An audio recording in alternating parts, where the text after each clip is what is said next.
Now we are converting from base 10. Anytime you are converting from base 10, you need to use division.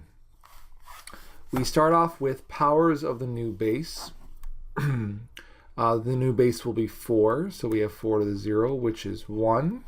4 to the first, which is 4. 4 to the second is 16. 4 cubed is 64. 4 to the fourth, I'm pretty sure, is 256. I'm going to check over here. You can't see what I'm typing. I'm typing things. All right.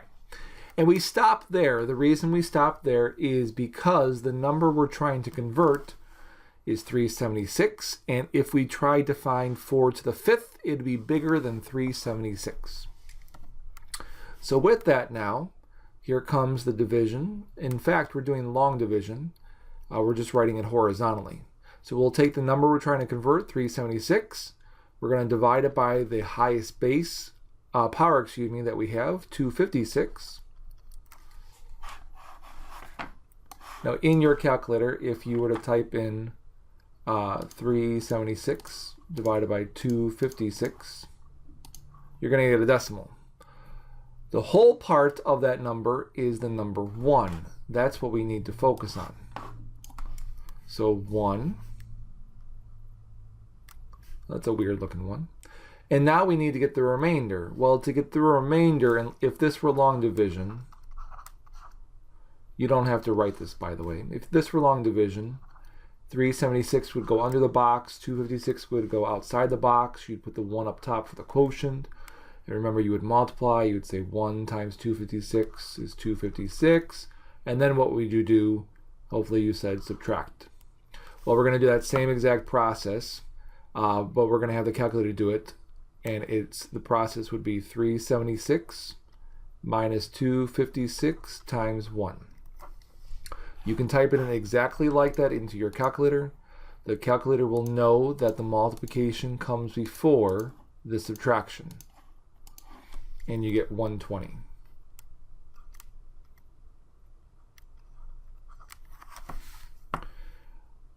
Now we take that remainder, 120, and we divide by the next power, which in this case is 64. 120 divided by 64 also occurs one time.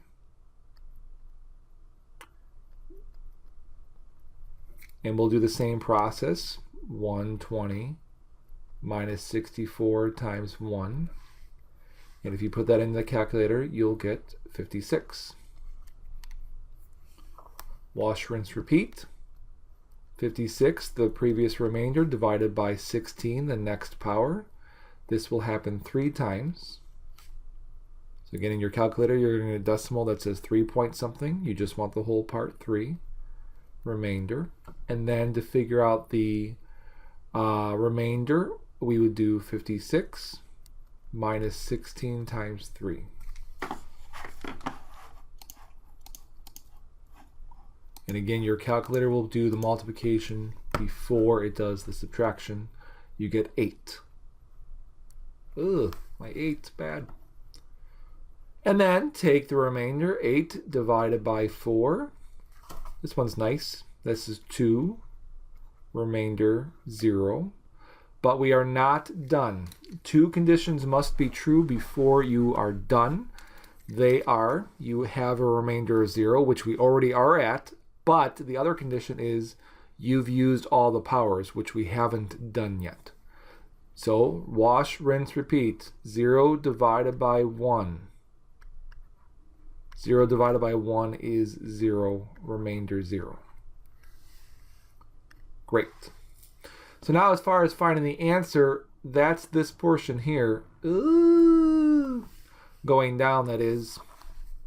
So your final answer would be 11320, and then don't forget to write the subscript 4. So 376, which is a number in base 10, written in base 4 is 11320, base 4. All right, let's try another one. Same process, find the powers of 9 in this case because that's the new base. 9 to the 0 is 1. 9 to the first is 9. 9 squared is 81. Oh, I have all that room. I'm going to move that up. Can I do that? I can't. Look at that. Oh my god. And if we try to find 9 cubed, that's 729. So it's too big. Much bigger than 227. All right, we'll take 227 divided by 81. If you did that in your calculator,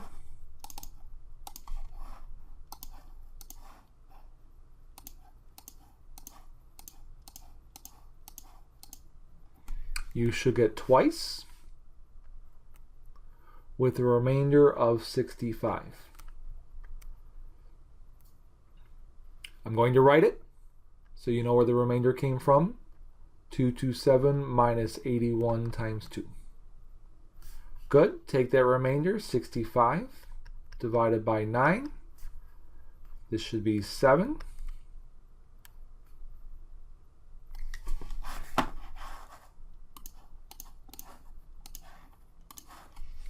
You should get a remainder of 2. Again, to get that remainder, it'd be 65 minus 9 times 7. And then 2 divided by 1 is 2, remainder 0. And then to find the answer, going vertically down, we would say 272, and then write the subscript 9. So 227 to base 9 is 272 base 9.